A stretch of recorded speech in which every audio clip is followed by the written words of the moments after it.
Salam dəyərli izləyicilər, kanalımıza xoş gəlmisiniz. Bugün sizinlə daha bir miniatür paylaşacağım. Öncəki videolarımda da gildən bir neçə miniatür paylaşmışdım. Bu dəfə həm gil fiqurlardan, həm kardondan istifadə edib fərqli modeldə miniatür hazırlayacağım. İlk olaraq gil xəmirdən olan hissələri hazırlamağa başlayıram. İki formada qazan hazırlayacağım. Yəni gil fiqurları iki formada, ya hissə-hissə, yaxud da birbaşa hazırlamaq olar. İlk olaraq hissə-hissə başlayacağım. Bu qazanın alt hissəsidir. Qapaq hissəsini də ayrıca hazırlayacağım.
İkinci forma üçün yenə yumru top hazırlayırıq. Fiqurların əksəriyyətində topdan başlayırıq və bu dəfə qapaq hissəni ayrı deyil, birbaşa bir gil xəmirdən hazırlayacağım.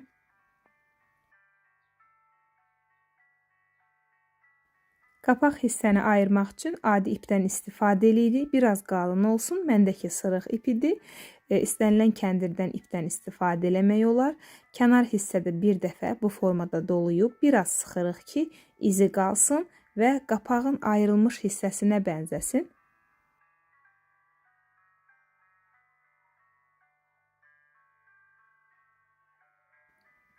Diş çöpü ilə biraz da dərinləşdirdim.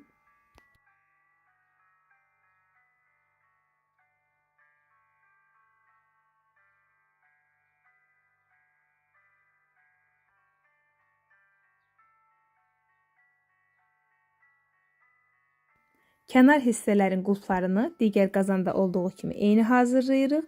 Amma qapağın qulpunu, qapağın tutacağını adi yumru dəstək kimi deyil, onu da qulp formasında hazırladım.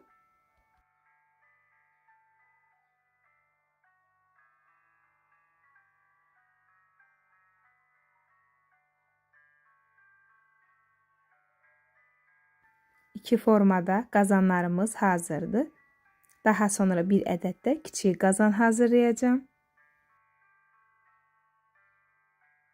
Adi qaydada yumru topun üzərindən biraz sıxdıqda yastılayırıq və belə bir makerim var. Onun qapağının forması kənar hissələri çıxıntılı olduğuna görə qəlib kimi istifadə elədim.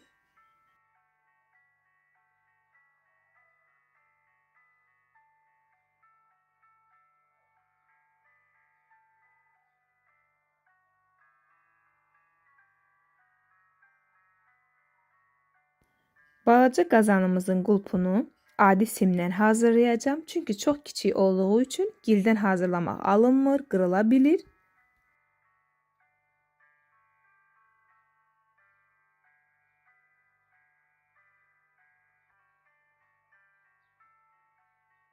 Daha sonra qaşıqları hazırlamağa başlayacağım. Taxta qaşıq hazırlamaq üçün adi formada əlinizlə ilk olaraq top hazırlayırsınız.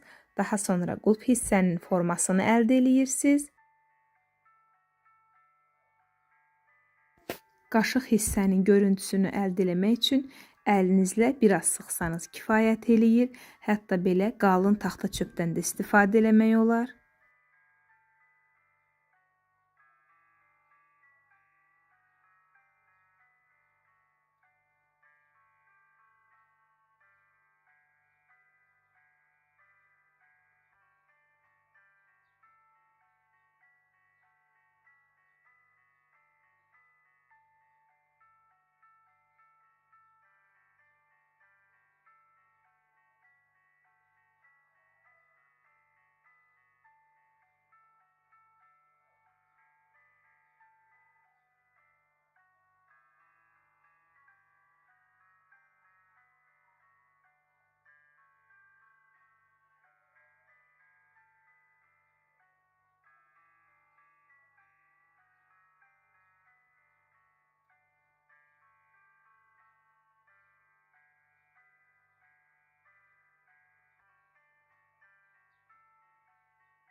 Fiqurlarımız tam quruyandan sonra boyamağa başlayıram.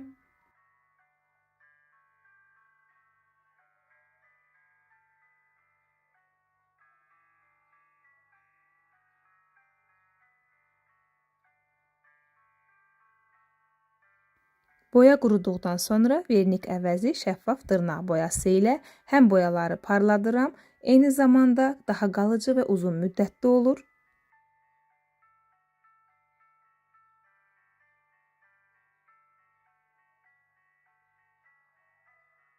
Bütün fiqurlarımızı bu formada şəffaf dırnaq boyası ilə boyadıqdan sonra miniatürümüzə yerləşdirə bilərik.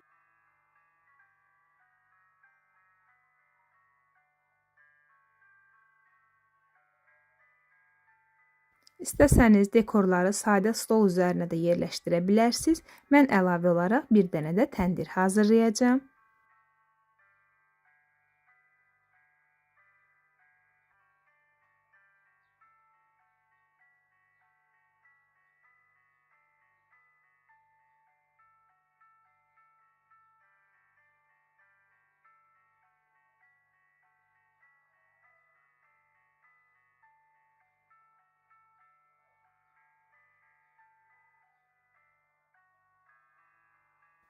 Təndirin ön hissəsi üçün kərpic əvəzi belə kiçik kardon kəsirik.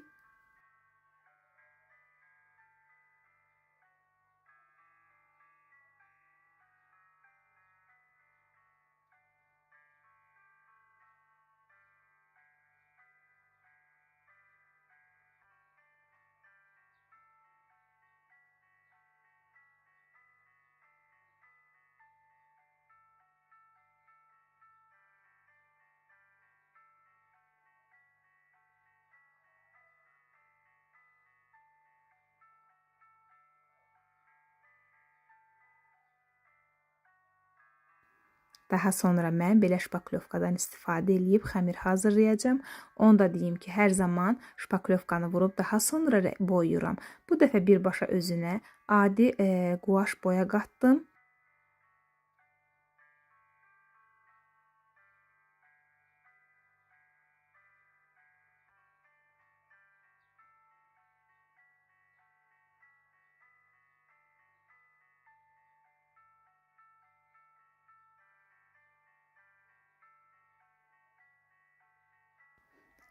Kərpic hissələrin daha qabarıq görünməsi üçün üzərindəki artıq şpaklyovkanı silirəm və təndirin kənar hissələrin biraz çıxıntılı olması üçün bu formada sadə adi çöplə, elə kardonla da olar, belə çıxıntı veririk.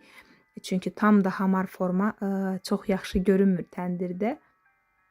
Daha sonra stollar üçün bizə taxta çöplər lazım olacaq.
Stolun oturacağını mən belə kardon dikdən hazırlayacağım. Onun da yarısını götürdüm. İstəsəniz bu əlinizdə yoxdursa kardonda olar.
Stolumuz artıq hazırdır.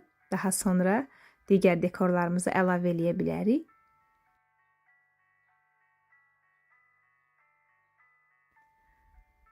Stolun üzərinə əlavə kirim parça yapışdırdım. Yəni bunu etməyə də bilərsiniz, yaxud da adi həsir də yapışdırmaq olar. Mən kirimdən istifadə elədim. Əlimdə belə saxsı qablar var. Öncəki videolarda hazırlanma qaydasını paylaşmışdım.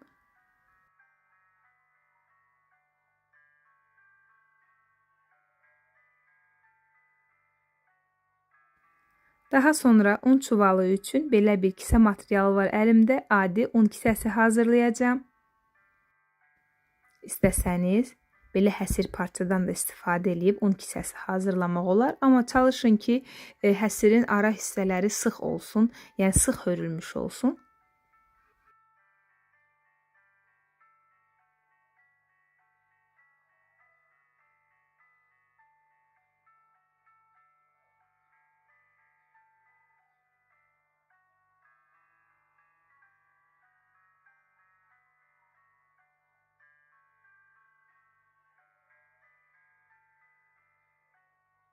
İçərisinə isə sintifon yerləşdirəcəm.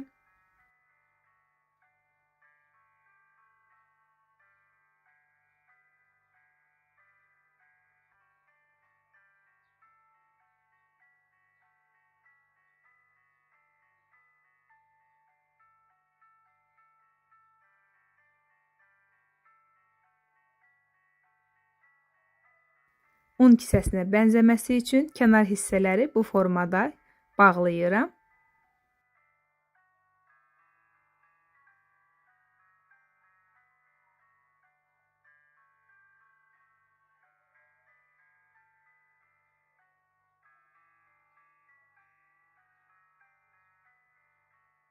Çox şirin bir un kisəmiz var. Təndirimiz də artıq tam quruyub. Boyadıqdan sonra miniatürə yapışdıracağam.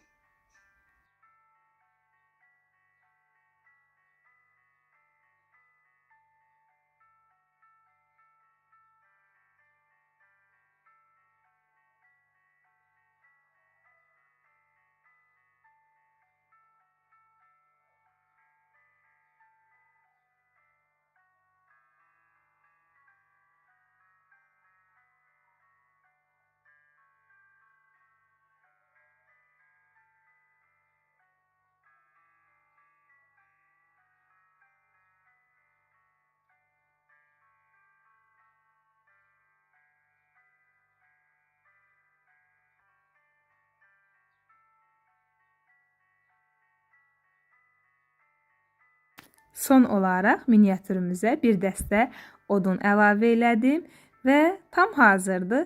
Bugünlük bu qədər. Bizi izlədiyiniz üçün təşəkkürlər. Sağ olun. Növbəti videolarda görüşənədək.